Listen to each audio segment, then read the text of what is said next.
सरकार ने 3 सेवाओं में सैनिकों की भर्ती के लिए अपनी नई अग्निपथ योजना को जाहिर किया।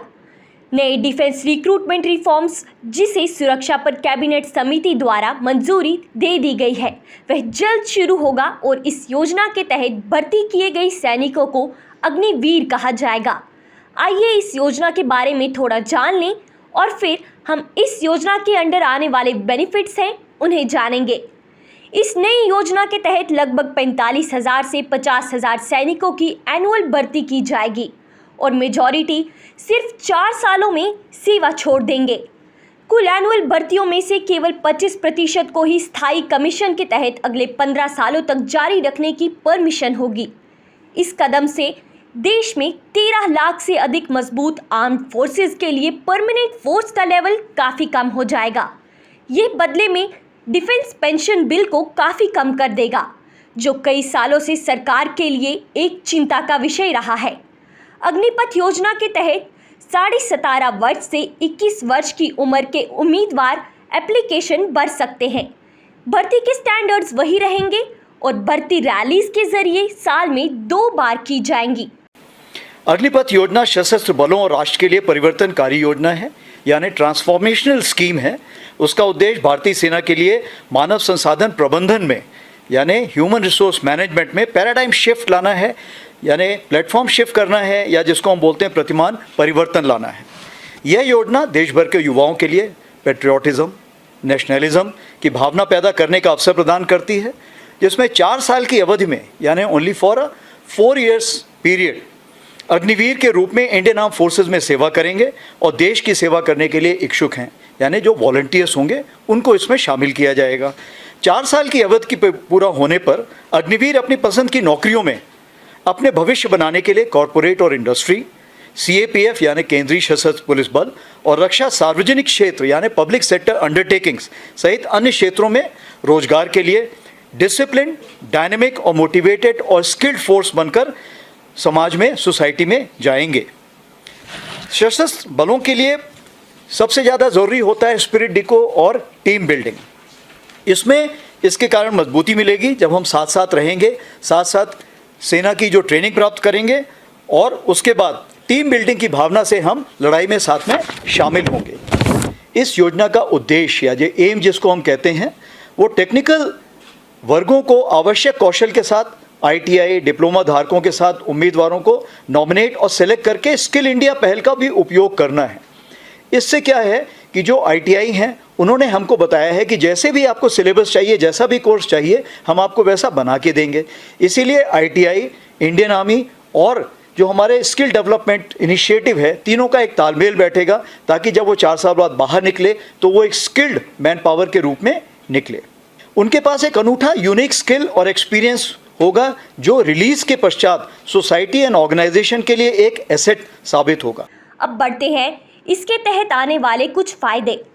इससे अर्थव्यवस्था के लिए हाईली स्किल्ड वर्कफोर्स की अवेलेबिलिटी होगी, जो प्रोडक्टिविटी गेन्स और ओवरऑल ग्रॉस डोमेस्टिक प्रोडक्ट की वृद्धि में सहायक होगा। विशेष रूप से जो इसमें शामिल हैं वो हैं अग्निवीर कौशल प्रमाण पत्र, जिसको हम बोलते हैं अग्निवीर स्किलिंग सर्टिफिकेट। उच्च शिक्षा के लिए credit for higher education credit system has been instituted in it. नया उद्योग शुरू करने के लिए वित्तीय package, it means for the financial package for the startups. And finally for अन्य संगठनों में अवशोषित होने के लिए पर्याप्त रूप से कौशल, it means absorption into any organisation with adequate skill, experience and backing of the defence forces. Indian Army के लिए सबसे बड़ी उपलब्धि यह है कि सैनिकों की औसत आयु यानी एवरेज एज जो आमतौर पे आज 32 ईयर्स है, वो घट के अगले आने वाले दिनों में 5 से 7 साल में 26 साल हो जाएगी, यानी 26 ईयर्स हो जाएगी।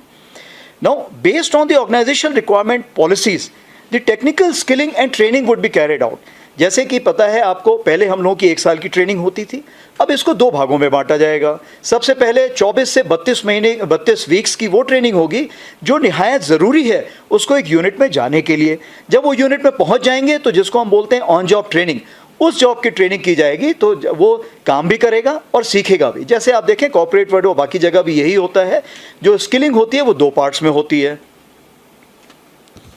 हम सैनिकों के लिए युवा और मजबूत समूह पर भरोसा कर रहे हैं, जिसका नेतृत्व विशेष रूप से चयनित सर्वश्रेष्ठ लीडर्स द्वारा किया जाएगा.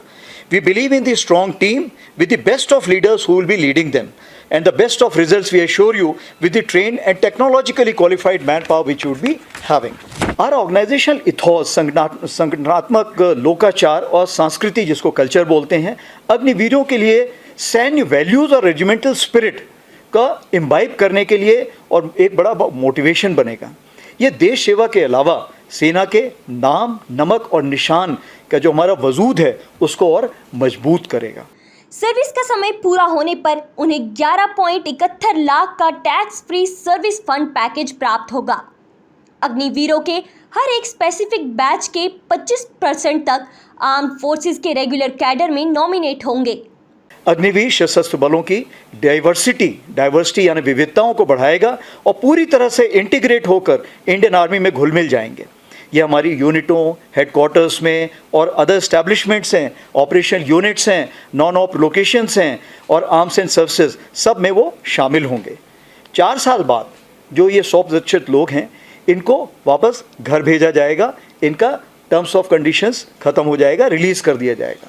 उसके बाद एक सेंट्रल ऑटोमेशन सिस्टम में जिसमें कि सिलेक्शन प्रोसेस ऑलरेडी फेड है, जो रेगुलर सिलेक्शन होता रहेगा, उनकी मेरिट बनती रहेगी.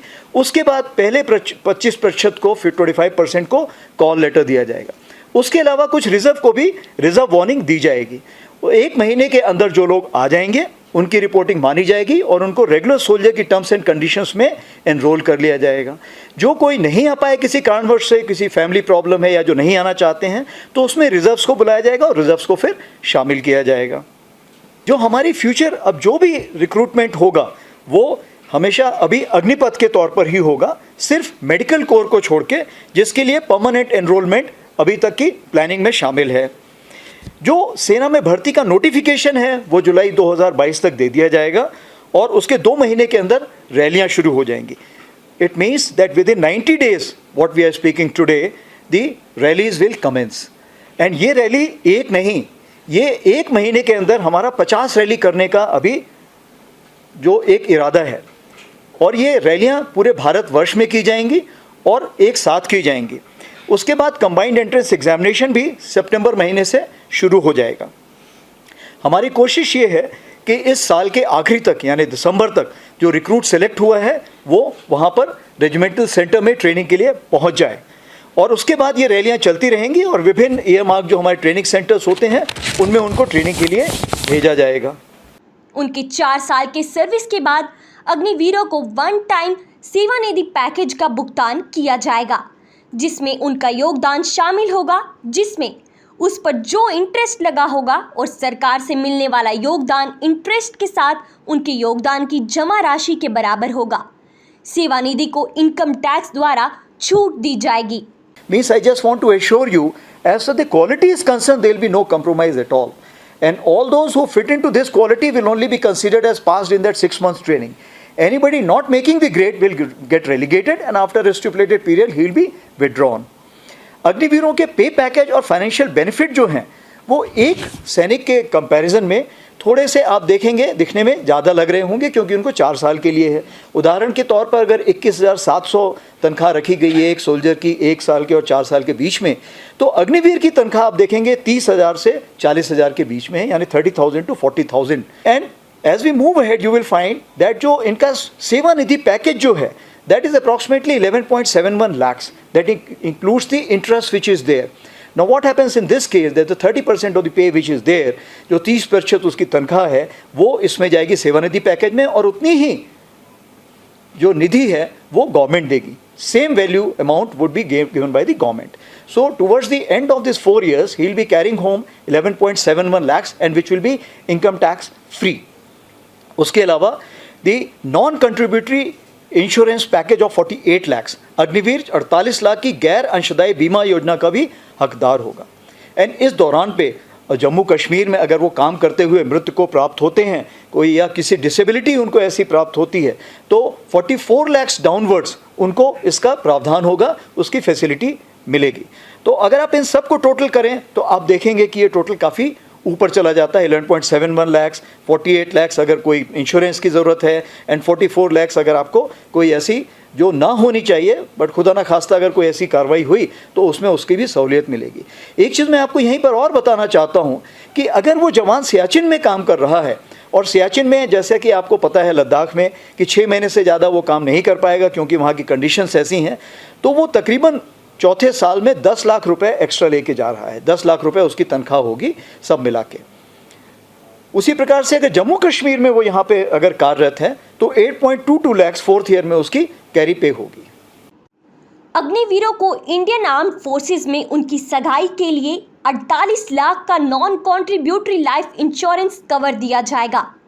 अग्निवीरों को अलग अलग मिलिट्री स्किल्स, एक्सपीरियंस, डिसिप्लिन, शारीरिक फिटनेस, लीडरशिप क्वालिटीज, करेज और देशभक्ति प्रदान की जाएगी। 4 साल की सर्विस के बाद अग्निवीरों को सिविल सोसाइटी में शामिल किया जाएगा। उसी प्रकार से मैं आपको आश्वस्त करना चाहता हूं कि अग्निपथ योजना के कार्यान्वयन और स्थायीकरण के दौरान सेना के युद्ध प्रभावशीलता, परिचालन तत्परता, सीमाओं पर रक्षा तैयारियों को पूरी तरह से बनाए रखा जाएगा। If I can say in English, military will ensure that the effectiveness, efficiency, endurance and emotional outlook, what we call as morale, will always be high. That is our guarantee.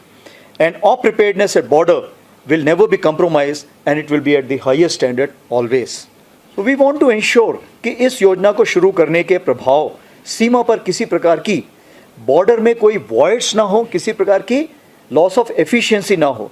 इसके लिए आप सबके सपोर्ट के साथ we will ensure that the transition will be smooth and seamless. हर एक अग्निवीर द्वारा सीखे गए स्किल्स को उनके रिज्यूमे का हिस्सा बनने के लिए एक सर्टिफिकेट में मान्यता दी जाएगी। आर्म फोर्सेज में रेगुलर कैडर के रूप में एनरोलमेंट के लिए चुने गए व्यक्तियों को मिनिमम 15 सालों की एडिशनल सर्विस ड्यूरेशन के लिए सेवा करने की ज़रूरत होगी और इंडियन आर्मी में जूनियर कमीशन्ड ऑफिसर्स और बाकी रैंक्स की सेवा की मौजूदा नियमों और कंडीशंस द्वारा शासित होंगे। वो आर्म फोर्सेस में एक अलग रैंक बनाएंगे जो किसी भी मौजूदा रैंक से अलग होंगी।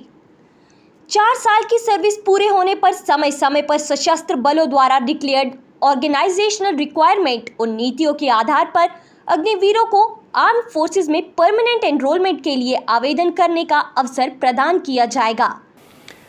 What I feel that this scheme is a win-win situation for all. यह योजना सभी के लिए एक जीत का मामला है और जो अग्निवीर है वो एक सोसाइटी और आर्म फोर्सेस के बीच में एक ब्रिज का काम करेंगे, एक सेतु का काम करेंगे, जिससे कि हम दोनों को आपस में मिलने में एक ब्रिज बनेगा।